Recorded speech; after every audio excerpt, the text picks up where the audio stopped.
So tonight is a special night. We're going to begin a new series that will, Bezrat Hashem, last for several months. The name of the series is Challenges, Struggles, and Trials of the 21st Century. This is a very, very challenging time to be living in. Our forefathers, the previous generations, had to contend with other difficulties. Life was more primitive once upon a time. We may be more advanced, we have the technology. However, you'll be surprised, people today are not necessarily as happy as they used to be. So some of the topics that we'll be discussing in the next couple of weeks are how to deal with adversity and depression. People are going through all kinds of troubles, including depression. A lot of medication is being prescribed for all kinds of ailments. We'll be talking about unfulfilled expectations in marriage.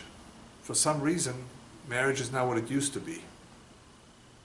And we need to try to figure out why and what we can do about it. Reconciling Torah Truths with science. Since science has become a very powerful group, and there's a lot of advances in science and technology, sometimes it presents a problem to Jews who believe in God in trying to figure out, wait a minute, the Torah says one thing and science says something else. How do we reconcile between the two? Can they really be peaceful harmony between the two? Can the two coexist? And the truth is that not always. Sometimes yes, but not always. And this is an area that has to be addressed in order that people should not have any misunderstandings as to what our faith says and what science is trying to preach. And another area is combating extravagance, immorality, and the emptiness of secular materialism.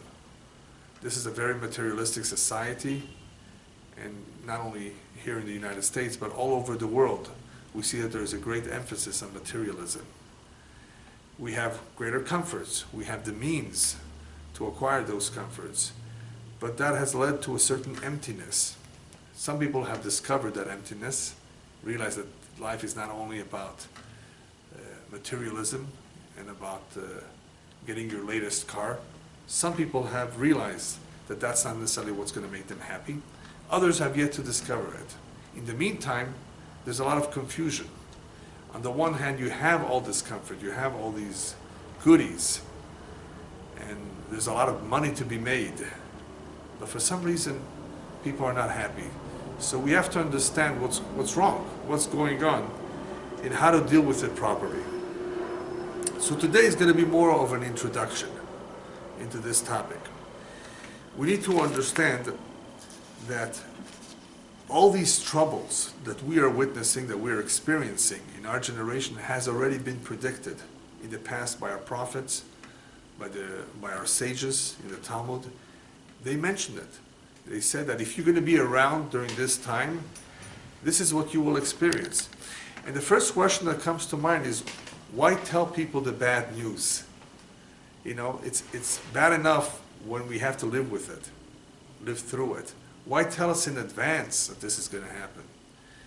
And the answer is very simple. If we know about it in advance and we actually are facing it, it will be easier for us to deal with. In other words, it will help us in a sense that we will know that this was already predicted, that this was coming, and hopefully this is only temporary. Why is it temporary? Because the Torah, in the very beginning, the Torah already reveals to us God's creation, how the system works. The system works Vayhi Erev Vayhi Voker. If you read the first chapter in Bereshit, in Genesis, you will see that the way you count the day is first comes night, then comes day. That is how the Jewish calendar works. The day begins at night, then follows the day. Whereas in other calendars or in other cultures, it's the day that ends with the night. The Torah says God created the world first with a night and then with a day. What's the purpose? Why do it that way? Because nighttime represents Kohot Hara, Kohot HaTumah. It represents the powers of impurity. It represents difficulties. Impurities is something that not everybody understands. What's impurities? When one discusses witchcraft, right? When one reads up on all these demonic forces, one is introduced to the impure world or to the impure forces. It's much broader than that. I just gave you a few examples. Witchcraft and demons, these all belong to a certain camp. Let's just call it the camp of the impure forces, or as it's called in the Kabbalah, the Sitra Achara, the other side. The night belongs to them. They dominate or rule during that time of the day called night. And that is why one of the reasons we wash our hands when we wake up is because the night produces a certain impurity on our extremities. Extremities meaning the fingers. So we wash our hands in the morning. Because we were asleep, then we were somewhat dead, in a sense. Sleep, as the rabbis tell us, is 1/60th of death. You feel a certain level or degree of death. And that brings impurity to the human body. A very light level of impurity. So the nighttime is representative of those impurities. It's representative of difficulties. Whereas daytime is representative of the light of God, the abundance of God. Two total opposites. They're very, very different. Night is very different than day. This world, Olam Hazeh, what we're living through almost for 6,000 years, has had a lot of darkness. And this darkness conceals the light of Hashem. We don't see God. I mean, occasionally we see a miracle. Occasionally we see a ray of light. But in the meantime, where is God? Where was he in the Holocaust? How come there's so much trouble? How come there's so much war? How come there's so much misery? That's all darkness. It's obscure. God conceals himself. So difficult times are represented by darkness. Darkness will come first in creation, leading up to light. The revelation of God with the coming of Mashiach is called day. That's called daylight. And guess what? As we get closer to the day, you will see the rays of the day. It's not that there's day and there's night and all of a sudden there's day. Little by little, the light begins to shine. Little by little, the sun rises. And little by little, we will see, if you pay attention, that the signs are out there, that the day is about to arrive. So, in the meantime, during all this darkness, we have a lot of war. What's all this war about? As I've explained in another lecture, Milhamot HaOlam, especially world wars, and especially Gog Magog, the last and final wars, is really representative of the battle, the constant battle, continuous battle between the forces of good and the forces of evil. There's a continuous battle, and guess what? That battle is within ourselves too. Every human being has a constant battle with his evil inclination. There's something that tells him to do the right thing, that instructs him to do the will of God, and that is because he has a soul. We all have a soul, which is divine. And the soul is pure. It wants to do the right thing. We're here for a good reason, to contribute something to this beautiful world. Otherwise, what's the purpose of life? But in order to enable us to have 100% free will, God has to conceal himself, and he has to make it a little bit of a struggle or a battle between the forces of good and the forces of evil, between truth and falsehood, evil inclination and the positive, good inclination. So this continuous inner struggle is also seen outwardly, wars between nations, for similar things. You know, sometimes you analyze two countries who are fighting, and it's so childish. What are they fighting for? For a few more miles? You have enough. What do you want more? No, it's mine. Exact same arguments that little children have. They're just older in age, but not in brains. But why is it so? Well, God created human beings who have, unfortunately, this inner struggle that sometimes is expressed outwardly in a major battle with bombs and missiles and even nuclear bombs, God forbid. Gog and Magog, however, the last major battles, the last world wars of which we have already had, World War I and World War II, represent the last. It is the last wars. And in the meantime, what you have right now is really a mixture of good and bad everywhere. They're not so separate. They're not really apart. Otherwise, people would be able to choose sides easily. Oh, I belong to this side and I belong to that side. You know, during World War I and World War II, you have the Axis powers, you have the Allies. You had two sides. Interesting, isn't it?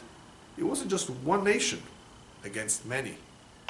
It was two sides. Why have two sides? Apparently, there's two very different philosophies. I'm not going to say who's right and who's wrong right now, because everything is mixed up today. Even within good, even within the good camp, the ones who fight for liberty and for peace and for the right things, even amongst them, there's a mixture, there's an irbuvia of bad. There's no pure good. There is something called very high concentration of bad, and that's called Amalek. Amalek, which is there's a separate lecture about that, represents the epitome of evil. He is the ambassador of evil. That's where there's the greatest concentration of evil. Other than Amalek, the world is really a mixture of good and bad everywhere. Because the human being in himself, unless he's become an angel, unless he's worked on himself to become a righteous individual, he always has a little bit of the two. That's what repentance is all about. We make mistakes. And we repent. We say, I'm sorry, whether it's at home with one's spouse or whether it's with God. We sometimes, stumble. But that's human. We are told that when we go upstairs, they won't accuse us of making a mistake. They'll blame us for not trying to fix it. You stumbled, why didn't you get up? Pick yourself up and fix and clean up your mess. For that, there's no excuse. The fact that you stumbled, we can understand that. People stumble, people make mistakes. That's human nature. But why don't you try to correct it and deal with it properly? So today, even those who have a lot of good in them will suffer. Will have some experience, negative experience, because within their good, within their goodness, there is something that is not so good, something that is not so pure. However, since our generation is right before the end, right before Mashiach comes, we are told to expect a filtering process, which I've also spoken about. Sinun, as it's called in Hebrew, Sinun hara mi'atov, the filtering process of removing all evil from good, is something that will happen gradually. Because what are we facing now? We're facing the end. The end is coming, it's fast approaching. And what does the end represent? The end represents tikkun haolam, when God fixes the world. He brings us to its final perfection, which should have been done a long time ago. Had the Jewish nation done its job properly, and they would have been a light unto the nations, then of course things would have been better. But that did not happen. So it does happen when Mashiach comes. That's what Mashiach represents. It's the finale. And in the finale, the truth is revealed. All of a sudden, light, no darkness, and everybody will see the truth. In order to get there, you have to remove the evil. Evil is being removed little by little. There's a struggle, a very difficult struggle towards the end between the good and the evil. And that struggle is there because God is about to remove the evil completely. And guess what? Evil senses that. Evil senses that its time is coming. And it therefore puts up a big fight. And therefore, what we are supposed to be expecting, like our rabbis told us, is a very big fight between right and wrong, between the forces of good and evil, much more than during the time of Genghis Khan. You know, we've had trouble in the past. We've had barbaric nations. We've had evil. But to the point of nuclear war, where millions of people can die, God forbid. What we have today is the ability to, God forbid, bring about tremendous destruction. Because evil is powerful. A nuclear bomb, even though nuclear energy is good, but a nuclear bomb is taking all that power that lies in nuclear energy and using it for the wrong reasons. Power is there. There's a lot of energy. There's a lot of ways of doing good, but people can take all that and do the wrong things with it. Imagine if the whole world was united in doing the right thing, doing the same thing. It would be a different kind of world. So towards the end, we have a major confrontation between the good and the evil, and this is all in preparation to filter out all that evil. What's interesting, however, that during this process, it is brought down in the Zohar and in other Kabbalistic books, that as God begins to filter out the evil from the bad, the evil from the good, He will bring back in reincarnation many, many souls that have lived in the past that were evil. The souls of the generation of Sodom ve'Amorah. And if you read the Torah, you know what happened to the people who lived in that area, in that region. God overturned that whole area because they were evil. He will bring them back. He will bring back the souls from the generation of the flood. They were evil too. Why bring them back? Now we know what reincarnation is. For the most part, reincarnation is a tikkun. It's a rectification for the soul itself. But these are evil souls. Why bring them now? Get the punishment. Why bring them now? Bring them in the past. If you want to rectify them, if that's the sole reason of bringing them, to rectify them, God had many opportunities to bring them. There are souls that have come back in a reincarnation many times to rectify. But not all reincarnations are for a rectification. At least not for the soul itself. Sometimes a reincarnation is the punishment itself, is to bring back the soul that was evil once upon a time. And this is the final episode in the rectification for the world. God is about justice. God is about balancing the books. When I say balancing the books, I mean that there's an attribute of justice. There's an attribute of mercy and compassion too. But there's din, there's justice. Justice has to be carried out for things to be fair. They may not be fair at first, but at some point later on, they need to be accounted for. Either they're accounted for upstairs, or they're accounted for somehow during one's life through pain and suffering, what we call atonement, or they're accounted for in a future reincarnation. The rectification, therefore, in bringing these souls again into the world is for purposes of the world. The world needs to be rectified. Rectified meaning eliminating evil, cleansing the world of this evil. Let the world see these individuals that represented evil in the past and represent evil in this lifetime as well. They're going to be gone. We're filtering them out, we're removing them. And you're going to see it with your own eyes so that you will understand that crime doesn't pay, as they say in English. In other words, that in the end, evil does not pay. Up until now, people are confused. Why is this guy who's evil getting away with it? Yes, right now it appears to be that way. In the end, as we get closer to the revelation of the truth and evil is being filtered out, we're actually going to see that evil does not win. Evil loses. Bringing back those souls that in the past perpetrated so much evil and brought into this world so much contamination. We need to cleanse this world. Those same guys come back. And if they behave the same way, they have free will. They don't have to behave in the same way they did it. But if they continue their evil ways, then they're going to suffer the consequences when the light begins to shine. So that's one reason for bringing them. The second reason, as I began to explain, is for us to see that evil is going to pay for its crimes. Evil is going to pay for the sins it committed. That there is justice in the world.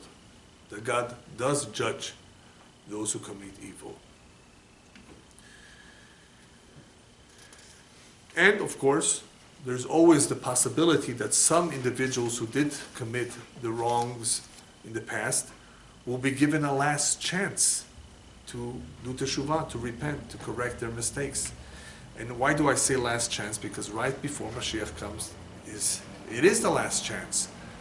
Once the truth is revealed, you cannot repent. You cannot say, yes, I accept, I believe. In a way, it's too late. Free will not really be completely free will. When God says, you see, I'm here, I was always around. Why didn't you follow me? Why didn't you do what I said that you should do? At that point, free will is, you can't really say it's free will. It's so obvious, it's so clear what the truth is. Therefore, we will not be rewarded for doing the right thing because it will be almost automatic. So therefore, right before the curtain comes up and we are introduced to the truth, this will be the last chance for people really to make amends to their deeds, for their past mistakes. One of the questions that I have and others have had too about this generation of Mashiach, where there's so much confusion and so many struggles and hardships, is what good can come out from a Yeridat Hadorot? Yeridat Hadorot is what the rabbis call a deterioration, the fall, the decadence of the generation. It's coming down spiritually compared to those that lived before. What good can come out of this? I mean, why would God allow this to happen? It's one thing that there is war. Okay, that's people's choice. And even that, for some reason, God allows. He doesn't get always involved. He doesn't interfere. He lets them fight. Okay, there's a reason for that. But for people to really have to struggle, for people spiritually, really have to do battle with their evil inclination in a way that they didn't have to in the past. In the past, we had this internal battle with the evil inclination, but now things are going to get tougher. What would be the benefit of making life more difficult for the individual that he has to really now, more than ever, overcome so much temptation? That's what this series is all about. There's so many challenges, there's so many struggles today that did not exist in the past. Why bring them now? Why make it more difficult now? And the answer is as follows. The weaker the generation is spiritually, which it is today, the more you have Yeridat Hadorot, the greater the sanctification of God's name will be, the greater the Kiddush Hashem. What that means is that if anybody does any minor good deed, this minor good deed, it's small, counts a lot more than it did in the past. So any minor thing, any minor good deed that people will do in this weak generation is much more significant than if it was done in the past. When they were righteous, they had other struggles, they had other challenges, but now that it's so tough, and despite it being so difficult, comes along this human being who has free will and can do the right or the wrong thing, chooses to do the right thing, even though it's minor. Imagine walking an old lady across the street. It's a minor thing to do. It doesn't take that much of your time and that much effort. But you know that this matters a lot more today than it did in the past. Why? Why would it matter now more than the past? Think about it for a second. Why would it make such a difference? Why would this be admirable much more than in the past? In the past, the people would do it, but now people, they are so busy in their own life, they don't care for it. Today, people are so indifferent, so callous. They don't have the time. They don't care. They're more into themselves. Since that is the mentality all over the world, whether you live in the North Pole or it makes no difference where you live. I mean, countries, of course, have different mentalities and people are different everywhere. But still, the world is a small place. It's a small community today. And it's not the same as what it was in the past. People live in big cities, it's different than... In the big cities, of course, different than the small cities. Of course, there's still going to be differences. But generally speaking, a small good deed today will matter a lot more. Bashamayim, in heaven, when they look down at this individual, they'll say, wow, it's so nice of you. So courageous of you to do this. Even though everybody else couldn't care less, they just ignored that person that fell and hurt himself, and you went over and picked him up. You went over and gave him a hand. You stopped because he had a flat tire and nobody else was stopping. I mean, these things matter a lot. That is how we get merits. And today, even something that's minor counts a lot because it's much more difficult. So if you're wondering why does God do it, why does he make it more difficult and challenging, is because now he wants the truth to come out. He wants to refine, what did we say before? Refine or filter out the evil from the good. And therefore, in order to refine it, difficulties present themselves. It's challenging. It's tough. And when it's tough, you really see who your true friends are indeed, right? Who really cares? It's tough. And therefore, even the minor deeds will count because they will be indicative of an individual who wants to do the right thing, who wants to do the good thing. We have a tradition that even though that is God's plan, to bring out as much good as possible and to separate once and for all the evil from good, for one to actually make the choice of believing in God and doing the right thing, it will be so difficult, they say, as to climb a wall. I don't think most of you can climb a wall, right? Just a flat wall, a smooth wall, smooth surface. That's very difficult. They gave us that description because they meant to impress upon us how difficult it will be indeed to fight the trend. And to believe, just to believe in God, and to do the right thing, it will be very, very difficult. And the question is, why so difficult? I mean, there is proof that God exists. And for those who don't have the proof, or weren't raised with it, you know, you can read about it and you can convince yourself.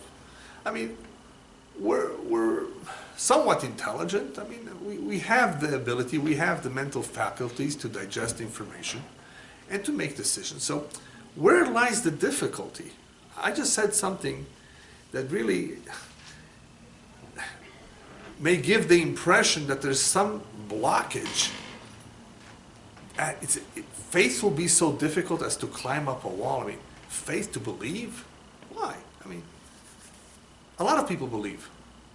A lot of people don't believe. A lot of people struggle with belief, with faith in God. But where lies the difficulty? Why now is it more difficult than in the past?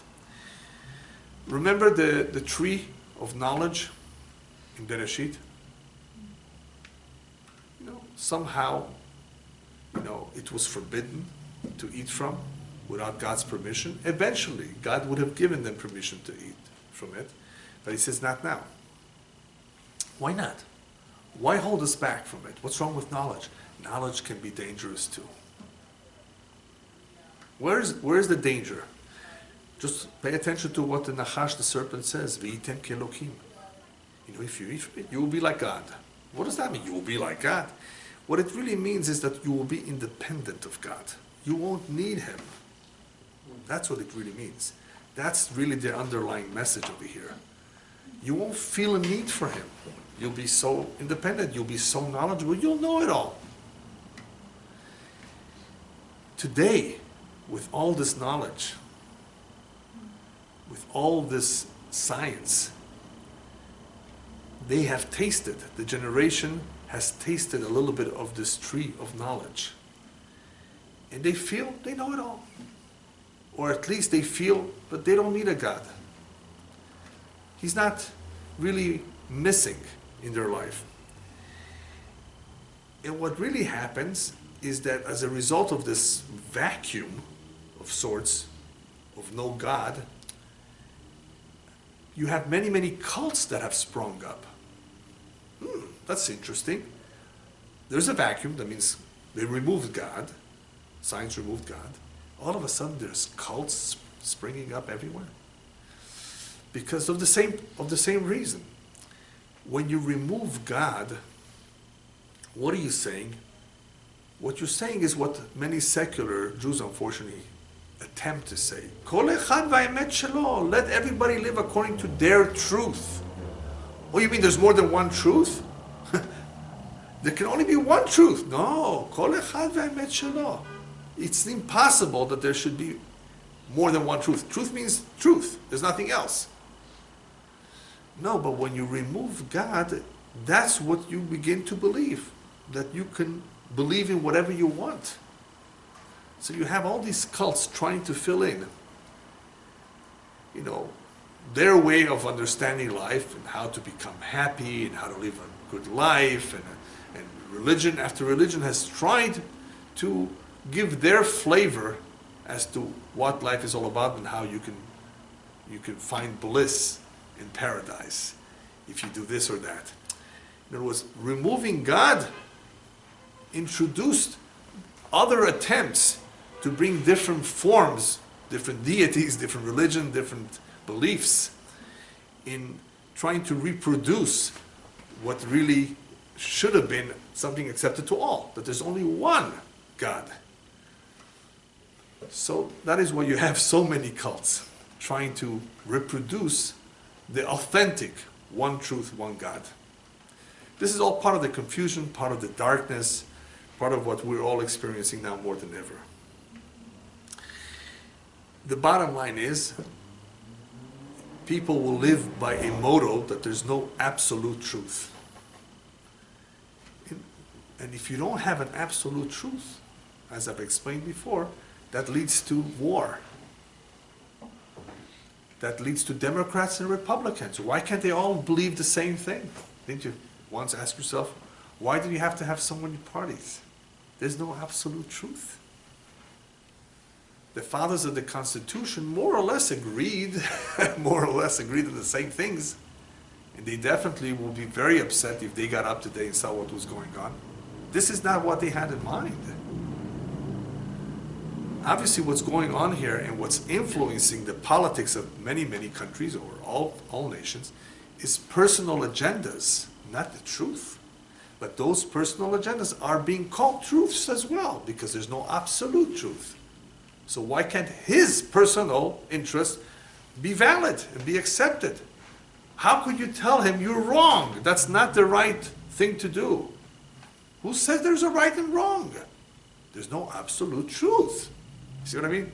So in the very, very beginning, when the fathers of the Constitution, the fathers of this country, who were more into belief in God, some things were easier to accept. They still had their differences. People are different. People are entitled to have different opinions. That's okay. That's welcome. But it definitely helps when there's an absolute truth. You have less differences, less problems. So what's the way to deal with all these difficulties, with this lack of absolute truth, with this indifference towards religion? How do we deal with it? Because all of this, remember, is influencing every one of us, whether we like it or not. It's out there. There's a war out there. It's a spiritual war. And the rabbis tell us the way to wage a spiritual war is with chutzpah. Now, chutzpah doesn't sound like a good word. Chutzpah means impudence. But the rabbis tell us, listen, that's the ammunition of the sitra achara. Remember the sitra achara I mentioned earlier?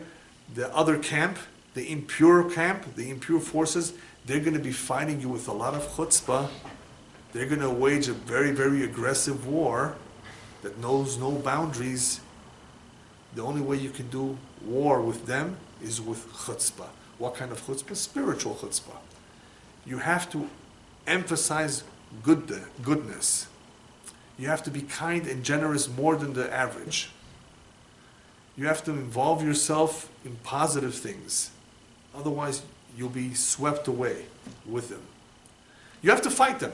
You have to fight them with the opposite of what they're doing.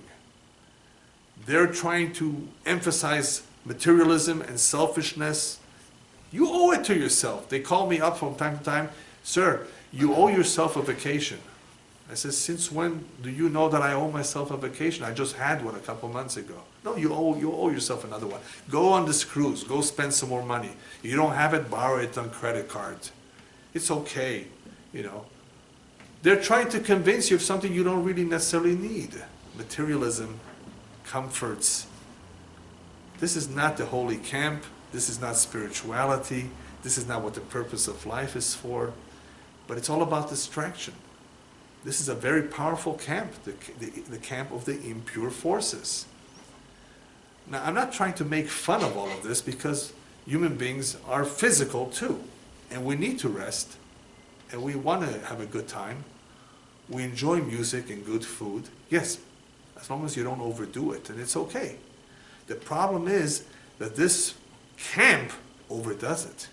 That's all it believes in. There is no spirituality. Oh, leave that out. You don't need that. Why don't you read a novel? A novel? What's a novel? A novel is an escape from reality. It never happened. It's the figment of the imagination of some author. Now, I'm not saying a novel is bad. It could be something beautiful, especially if it's based on real facts. The problem is there's so much true information out there to learn, to read, and life is short, then why waste it on a novel? I can't understand it. You want to improve your vocabulary? You want to learn about, I don't know, literature? There's a lot of true literature. Literary work. Why read something that was invented?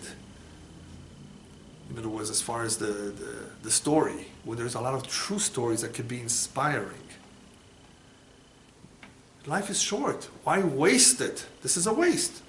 Unless it really helps you in some way. And usually it's all it is an escape.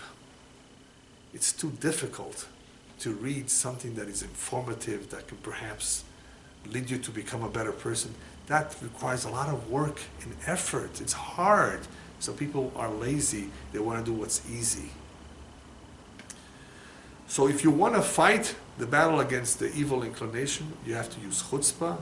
And chutzpah, spiritually speaking, is doing the opposite of what the evil inclination is telling you to do.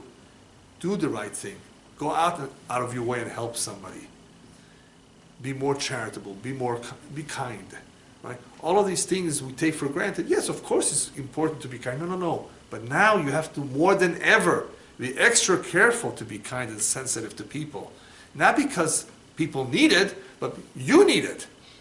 You need it for yourself. As the rabbis tell us, when we perform deeds that help others, we're helping ourselves too. We're becoming kinder and more sensitive by being kinder and sensitive to others. Our nature is changing. We're becoming better people. And the world will become a better place as a result of our deeds. We have to, therefore, disseminate all this light, this positive light, through our good deeds. And this way, we're able to defeat the evil forces. Even though this is obvious, I mean, this makes sense to a lot of us nonetheless have difficulty with it because we don't always remember that challenges are to our benefit. When we see a challenge, we say, oh, why is this coming to me? Why do I have to go through this? Don't think like that. Don't be negative about it. When you're facing a challenge, remember, any challenge, whether it's an illness or economic difficulties or difficulties with a neighbor or a lawsuit or some other problem, God forbid, this challenge is beneficial. Something good will come from it. A challenge, as the rabbis tell us, a nisayon is from the lashon nes, to elevate us. God does not test us to see something about ourselves. He knows what's going on in our minds and heart. He doesn't have to test us to find out something. We test others because we don't know what they're up to. When God tests or puts us through a trial, it's for us to find out where we're holding. Oh, I didn't know I was capable of doing this. Now I know. You see? It was good for you that you went through this hardship. You've become a stronger individual as a result of this difficulty. Now you may help others who have a similar problem. There could be all kinds of reasons why people have to experience something, but the common denominator is always, it's to our benefit. If we know this, it's helpful. As I said earlier, if we know that we're going to be expecting difficult times, it will help us. Oh, the rabbis already spoke about it. The prophets described this, that this is going to happen. Oh, it's good that I know it in advance, because I'm going to prepare myself. So it's not only the knowledge that this is going to happen, it's also realizing and remembering it's also to our benefit. We're going to gain something out of it. We're actually going to gain something by being around during these days. Why us? And not our grandparents. There's some reason why our soul came down now to be around at this time. For some reason. We are the ones that need to be around.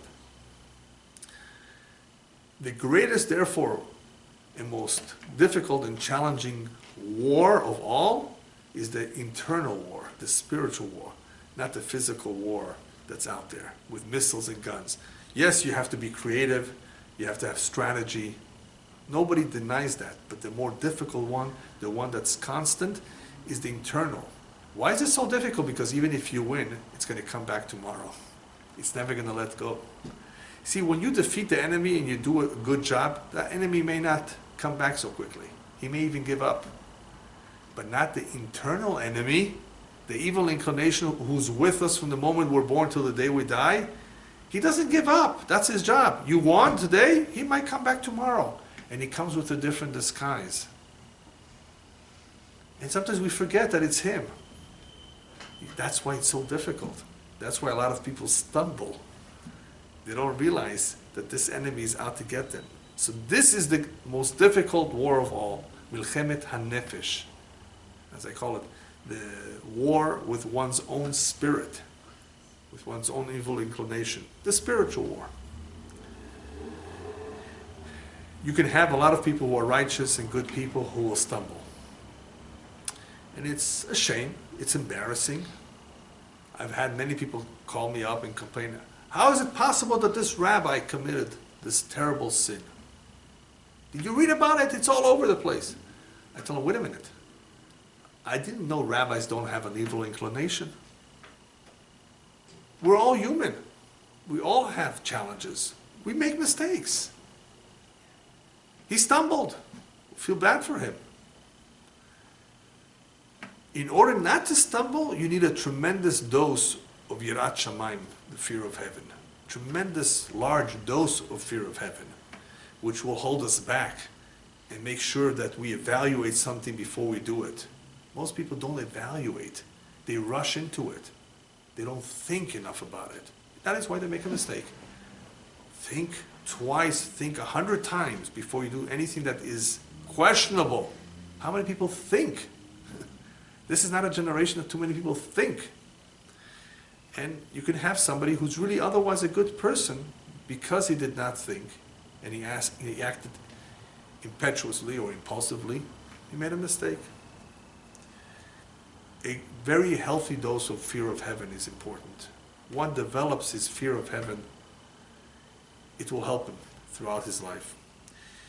Because of this lack of fear of heaven in today's generation, many machsomim, many, I guess we can call it in English, barriers. Many barriers that should be up have been torn down. What's a barrier that has been torn down? Well, one of the barriers is the barriers of modesty. Tzniot, as it's called in Hebrew. Do you know that bathing suits in the 1950s were more modest than today? Women bathing suits. For those of you who remember, they covered most of the body. What happened? Is it just that somebody in Paris decided that there's a new style? Remove everything and just leave a couple strings?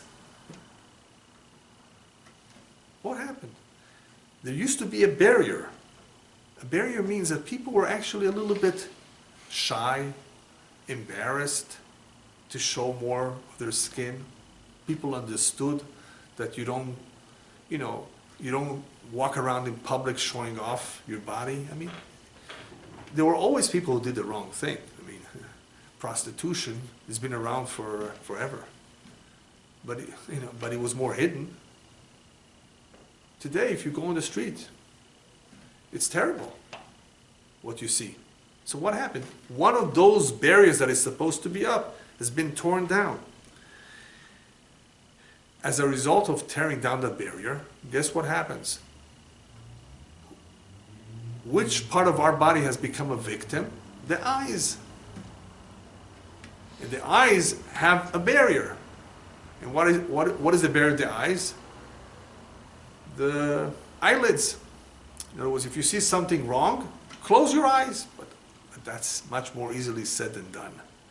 Can you walk around closing your eyes every second? You're going to run into a tree. So some people, you know what they do? They wear dark sunglasses. So they shouldn't have to see all that detail in color out there. But most people actually are actually looking and enjoying what they're seeing. And that's not enough. They see it on their TVs, they see it on the internet. Many of those barriers that used to exist in the past is easily accessible now. In other words, that stuff that was blocked is accessible. And that's contaminating the eyes. And when the eyes are contaminated, it leads to all kinds of trouble in the family. All kinds of troubles, which we'll be talking about in a couple of weeks. In today's generation, as a result of the standard of living going up, ta'avot have become stronger. Ta'avot means desires. More food, better foods, all kinds of pleasures that people could not afford in the past. Today they're more affordable, more accessible. And desires, if they're overdone, can easily trigger sin. Easily. Ta'avot. Torah warns us about it. Be very, very careful. Lo lachmod, not to desire to covet. Especially forbidden things. But if it's free, people are tempted. Remember, human beings are frail. They're weak. And if you tempt them and you give it to them for free, they're going to come. How many companies out there tempt you with something for free so you should come and hear their sales pitch? They want to sell you some, what do you call those vacations? Timeshare? Just come for 45 minutes and listen to what we have to say, and we're going to give you a gift. And what do you have to do to get there? You have to travel 2 hours. You're going to lose 2 hours traveling there, 2 hours come back, and perhaps another 45 minutes or an hour staying there. And they promise you a gift. Sometimes that gift is very tempting. 2 nights for free at some very fancy hotel, but there's all these blackout dates, so you rarely get to enjoy it. Or you finally come and you're looking forward to the gift, and they give you some cheap camera that is disposable.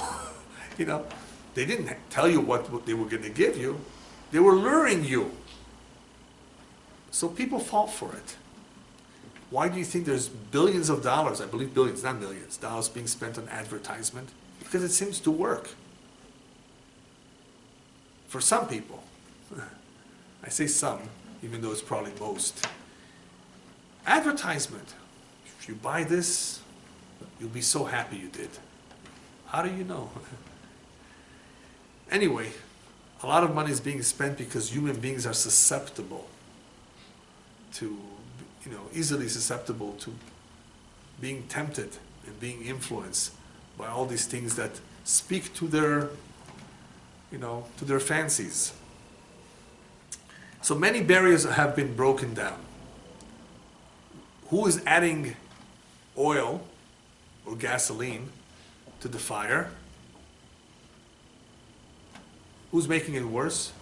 mass communication. Newspapers, radio, all of this is mass communication. That means it's reaching out to all the corners of the world. So that is why everybody's being affected by it. You can't insulate yourself so easily. Mass communication. And many of them have a liberal agenda, and people are being affected by it. The reason why people are affected is because people absorb from the environment, from what they read. And this is not a new theory. I mean, it's a well-known fact that the environment is very powerful. Many people basically do what the neighbor does.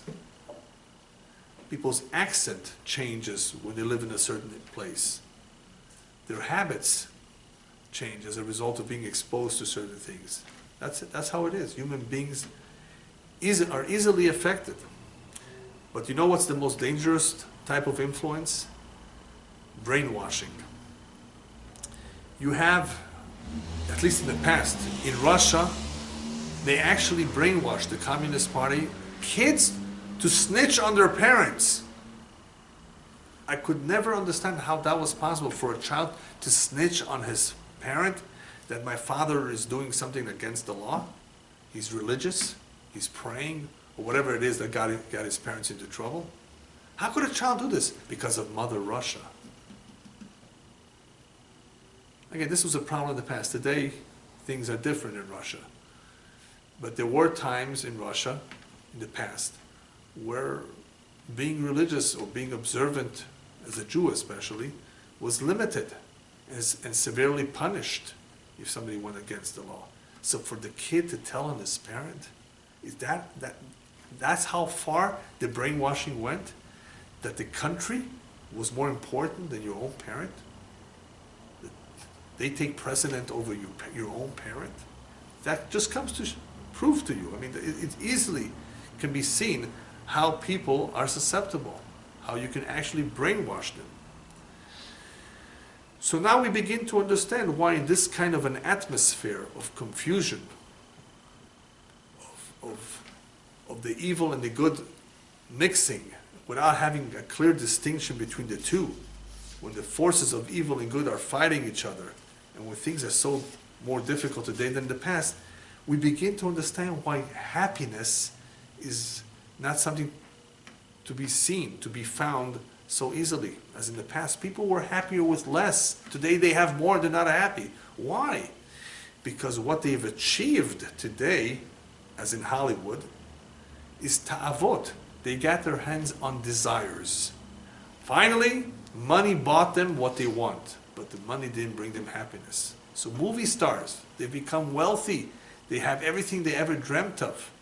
Why are they getting divorced? Why are they going into drugs?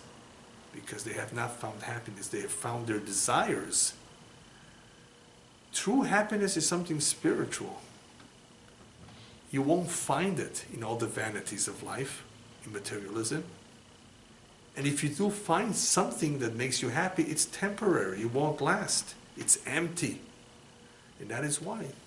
This happiness is really not to be seen. It's something not so common these days. You find very few people who are truly happy. But they're good people, they're righteous. Why can't they be happy? Because as we said before, even the good people have some bad mixed into them. And when I say bad, I don't mean evil. When I say bad, I mean something negative, something that belongs to the other camp. The pursuit of all these pleasures, a materialistic lifestyle. So you may be a good person, a righteous individual, you're honest, you pay your taxes, you're a good person. Why can't you be happy? Perhaps because you have all this materialism and you're pursuing some, not all, some of what this other camp is trying to sell you. You really want to be happy, you have to put more emphasis on that which brings happiness, and that is a spiritual lifestyle, a life of spirituality, a stronger connection to God, in realizing what's important, what's a priority, and what's not. If you overemphasize that which is materialism, that which is vain, at some point it's going to be empty and you're going to feel it. So you have good people because they have a mixture in themselves, because they've been influenced from the environment of all these other things that are not spiritual. That is why happiness will even escape them. And even good families and good couples will end up, God forbid, divorcing. They don't have the tolerance, the patience to live with each other anymore. What happened to all that patience? People had trouble in the past. Men and women couldn't get along in the past too. The differences always existed, but at least in the past they lived with it. They accepted it. They were patient about it. Said, okay. You know, they wouldn't want to get divorced. At least they appreciated, this is the woman who raises my children. At least they saw some of the goodness in her. Today people don't have the patience. They treat everything like paper plates, disposable. They want instantaneous happiness, gratification. Where is that coming from? Not from the Bible, not from the Torah. It's coming from the media. So you see how people are becoming contaminated, and therefore they have to deal with this struggle. They're exposed to it. Okay, so what do we do? What do we do about this? Today is just the introduction. This lecture is just the introduction into the challenges, the various struggles that people have in this century that we'll be talking about in the coming weeks and months. So for the time being, what should we do about it? You know, what can we do that is easy? You know, I said before it's not easy, but what can we do, or where can we begin? Number one, it's not a secret. The rabbis remind us that one should constantly pray every day, and it's in our prayer books. Shetatzilenu miyetzer hara. The rabbis put it there for some reason, you know, for good reason. Because the evil inclination attacks every day in all kinds of ways. Pray. Ask for God's assistance. Every day. Very important. Now, it doesn't just mean that because you ask, you will be helped. When you ask for it, you are reminded yourself that you need God's help. It helps you focus. Prayer, very, very important. We have to believe that we have the means or the ability to make a difference in life. Some people think that, what's my vote? It's not going to count anyway. Every vote, as we're told, counts, right? But people sometimes say, my vote really won't matter anyway. We have to believe, every human being has to believe that his actions can make a difference somewhere. A kind word. You helped someone in their time of need. Anything, it may make a difference. It can make a difference. Don't underestimate yourself. Don't give up. Even minor deed can make a difference. Number three, we have to believe, and we have to constantly keep in mind that Hashem, God, is so happy with every small deed. He's actually happy about it. Zeoselo nachat ruach. It brings happiness to the Almighty. Sometimes people say, this doesn't really make that much of a difference. God doesn't pay attention. No, we have to remember everything we did actually matters a lot to Him. It makes Him happy. And today, more than ever, every minor deed is even more important than it was in the past. Rabbis tell us in Pirkei Avot, and I like to always bring this up over and over again, because sometimes people are dissuaded from doing anything good or progressing because they think that they are Rasha'im. I'm a bad person as it is, they say. How do you expect me, or why should I do this good deed? It's incompatible with what I do a whole day. So wait a minute.